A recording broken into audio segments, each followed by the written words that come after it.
At alone spending what he is spending, 3.5%.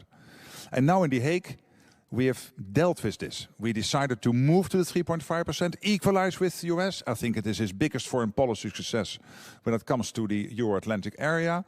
And not only because we want to equalize with the US, but because we need to spend this money to keep ourselves safe from the Russians. And also taking a careful look at the Chinese military build-up taking place today. And Europe is now stepping up. Germany is leading that whole phase of stepping up with the defense spending here. Germany's presence in Baltic Century, Eastern Century, the coalition of the willing, where Germany and the UK and France and others are working together to agree on what is necessary to keep Ukraine safe post a peace deal. And of course, Pearl. So the money needed to buy from America to give the essential weapons to Ukraine. Again, Germany taking the lead. So Europe is stepping up. Germany taking the lead there, but many others also absolutely stepping up, including the Netherlands, the Scandinavians, the Baltics, and of course Poland and many others. So we are in a much better place. So I'm absolutely convinced this alliance is there to stay, and it is crucial. Also in the US interest, because you cannot defend the US without a Arctic which is defended. And for the Arctic you need NATO. You cannot defend the US without a safe Atlantic. And you need NATO to keep the Atlantic safe. Look at the nuclear submarines the Russians have who might want to sail towards the US coasts. And you cannot keep the US safe without a safe Europe. And the Americans know this. All the senior policy makers from the White House down to the State Department, to the Pentagon, they all know this. And they all agree with this. Great. If you ask a question, please identify yourself and please make sure we know whether you address the question to both speakers or only to one of them. Let's go to Matthias Gebauer first, and then we'll go to this side of the aisle. Hi, it's Matthias Gebauer, German magazine Der Spiegel. Mr. Rutte, I have one question. You very much underlined the ongoing and permanent threat Russia poses to Europe, but you also mentioned right now that Russia is also a threat to the US. On the other hand, in the just very recent national security strategy the White House put out, Russia is not even named as a threat. It's quite the opposite. It's named as we want stabilize the relations towards Russia, which is a stark contrast also to the communique of the Hague summit, where Russia is mentioned as the main threat to NATO. How, as NATO Secretary General, how do you want to align these two views? And did you already talk to President Trump about the contents of the national security strategy and this very opposing lines towards Russia? Well, again, let me tell you what I'm in all my discussions with the United States when it comes to NATO, when it comes to the defense of the US itself and the collective defense of the Euro-Atlantic. And I don't want to repeat the previous question because we do not have so much time, but let me refer to my reaction to the previous question. I think there's the evidence that the US is not in NATO only because they didn't want to repeat the mistake after the Second World War, they made after the First World War, of not being involved. They are in NATO because it is providing them with the direct security they need for their future. And it has to do, of course, with Europe. And that's clear in the NSS, in this national security strategy, that they're completely committed to the European security, NATO security, and working together. But it also has to do, as I said, with the Arctic and the Atlantic. These are three key elements of NATO which are there not only to keep Europe safe, but to keep the whole of the Euro-Atlantic safe. And when it comes to the Indo-Pacific, they also, of course, have to spend time there. That's clear. And NATO is not directly involved. We have a close cooperation with many countries there in this Indo-Pacific Four Cooperation. But it was the American president explicitly asking me when I first visited him in the White House in March this year, after he got back into office, after his inauguration, to make sure that we kept that relationship as the IP4 close, because he and all the senior policymakers know that these two theaters, the Indo-Pacific and the Euro-Atlantic, are closely connected. May I add, I would ask all of us not to put things in doubt which nobody puts in doubt in Washington, but only which is put in doubt perhaps and which is challenged in Moscow and in Beijing. And this is the strength and the cohesion of our alliance. And as the 28-point plan was mentioned, it is no longer existing. We had some influence on it. When it was made public, we were able to talk to the Americans. I was able to talk to Steve Witkoff and to discuss the points. We were able to discuss it with Marco Rubio. And we have a new plan, which is a 20-point plan, and which has really changed. So do we have to be engaged with the United States more than before? Yes. Is it possible to find a common ground? Yes. And that was the very success of the Hague summit in this springtime. So when we went forward, when we were clear that we are engaged, that we not only spend 2%, but we are ready to spend 5% or more, United States were there.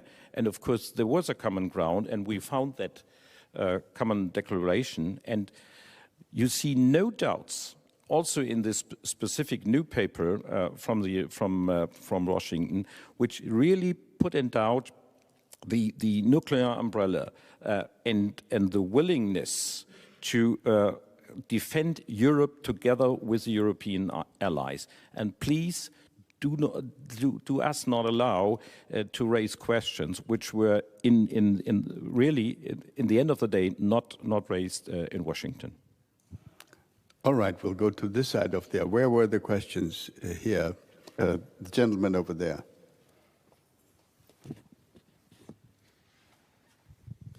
Jan Dombinski, Polish ambassador to Berlin. One question to Secretary General.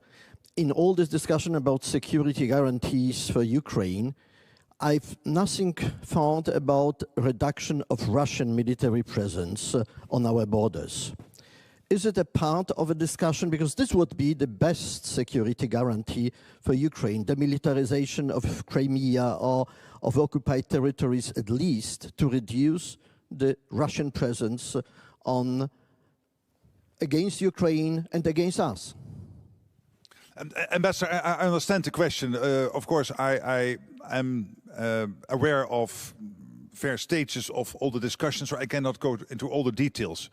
But what I was talking about was primarily focusing on making sure that whatever the military power of the Russians, and at this moment that's considerable given their extreme investments now in defense, total defense budget $200 billion, and with their purchasing power, that's about the same as the whole of European NATO is spending on defense in terms of purchasing power.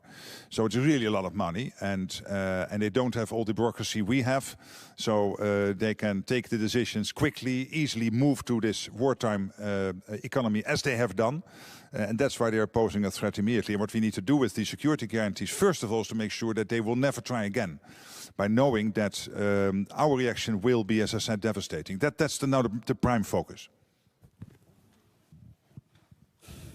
We have time for maybe two more questions. There's the lady, yes, in the fourth row there.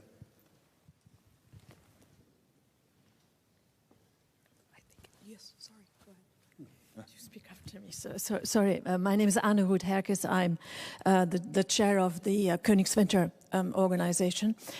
My question is addressed to both gentlemen. In your brilliant speech, Secretary General, you referenced the fall down of the Berlin Wall. And I remember when I was a young diplomat, we drew extraordinary insights from the fragility both of the Eastern European, and I apologize about this to our European friends, and Russia and the Soviet Union in particular. Question. To what degree, in your strategic foresight and insights, does intelligence knowledge, and I'm aware you cannot share everything here, play a role about the actual fragility, potential fragility of the current Kremlin regime? And how does that weigh, if it does, Foreign Minister, how does that weigh in your defense strategy? Thank you. Yes, of course, you already gave a part of the answer yourself, that it's a bit difficult to get too much into that. But let me just more generally react that I was 14 years Prime Minister of the Netherlands, and I had a lot of dealings with Putin before he invaded Crimea, and then after Crimea because of MH17, the downing of the Malaysian airplane where 298 people died. And I had a lot of calls with Putin then and met him later in G20 meetings on that subject. And I've stopped a long time ago to guess what's up in his head. I look at the facts, and the fact that you have a dictator willing to sacrifice 1.1 million of your own people. Take Pokrovsk. We are all now intimately aware of the geography of Ukraine. We all know what Pokrovsk is in Donbass, in Donetsk.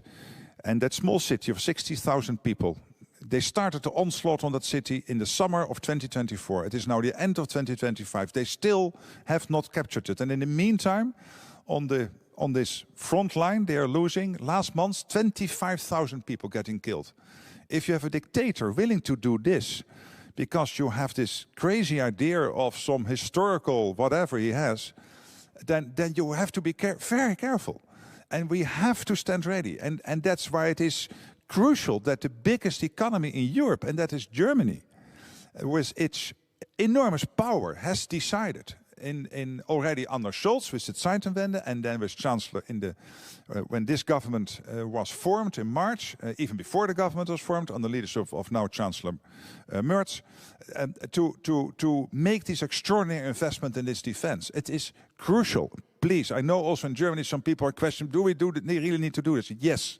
If you love the German language and you do not want to speak Russian, it is crucial. It is a sine qua non, because otherwise this guy will not stop with Ukraine. That's, I think, what we have to be very watchful of. I could only add there are some more good reasons, but only to speak German. We'll have to speak German. But yes, I know that. But let me please, only perhaps one consideration. We do see that our sanctions are in place and that they have effects on the Russian economy. And of course, it works. Nobody knows exactly and could define what it means for the decision-making process of Mr. Putin and his comrades. Okay, but it works on the ground, and I would only encourage all of us to go consequently alongside with this way forward, because sanctions are the only, besides the military support for Ukraine, are really pressuring Russia, and in the end of the day, of course, it will play a role in his last decision. We have time for one last question. Jana, over there. Jana Puglirin, European Council on Foreign Relations. Just one quick question coming back to the US national security strategy. There is a passage in there saying that the US wants to rebalance strategic stability in Europe. Coming back also to the nuclear aspect, how do you interpret this? What does that mean? What is the US thinking behind rebalancing strategic stability with the Russians in Europe? Well, what we have seen over time, of course, is that basically let Russia to the side for a moment, but when we look at the American foreign policy and its approach to NATO, first of all, there was this big irritant of the European and Canadian allies not spending the same as the Americans were spending. That is now dealt with. And again, Germany, even 6 years before the 2035 deadline, getting to this 3.5% crucial. Then the Americans have always been clear also that they expect Europe to do more.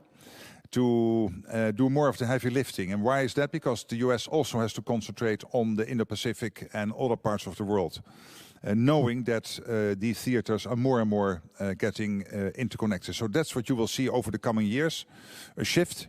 Not dramatic, but to some extent in Europe we will have to take care more of our own defense. This whole rumor about 2027 is not right. US has also confirmed that, so that's off. This Reuters report on Friday was not right. But more generally, yes, it is clear that Europe will have to step up, and that's exactly what we are doing. And is there room of enhancement? Of course there is. I would only add one point. We should not only concentrate on the so-called end question, because we have some restrictions also legally binding for Germany, but we have some other qualities like deep precision strike capabilities, and that's where we are concentrating on, and that has similar effects and can have similar effects. Thank you. Thank you very much. I know I have to apologize to all those who wanted to come in, but we've really run out of time. I apologize. The one thing I know is that these two gentlemen will meet again at a certain event in Munich in mid-February, and some of you will also be there. I'm sure many of the journalists, media people will be there. So let's meet again in February, hopefully with good news, better news than the news we've had in recent days and weeks. Thank you all for participating. Let's give our two speakers a round of applause, please.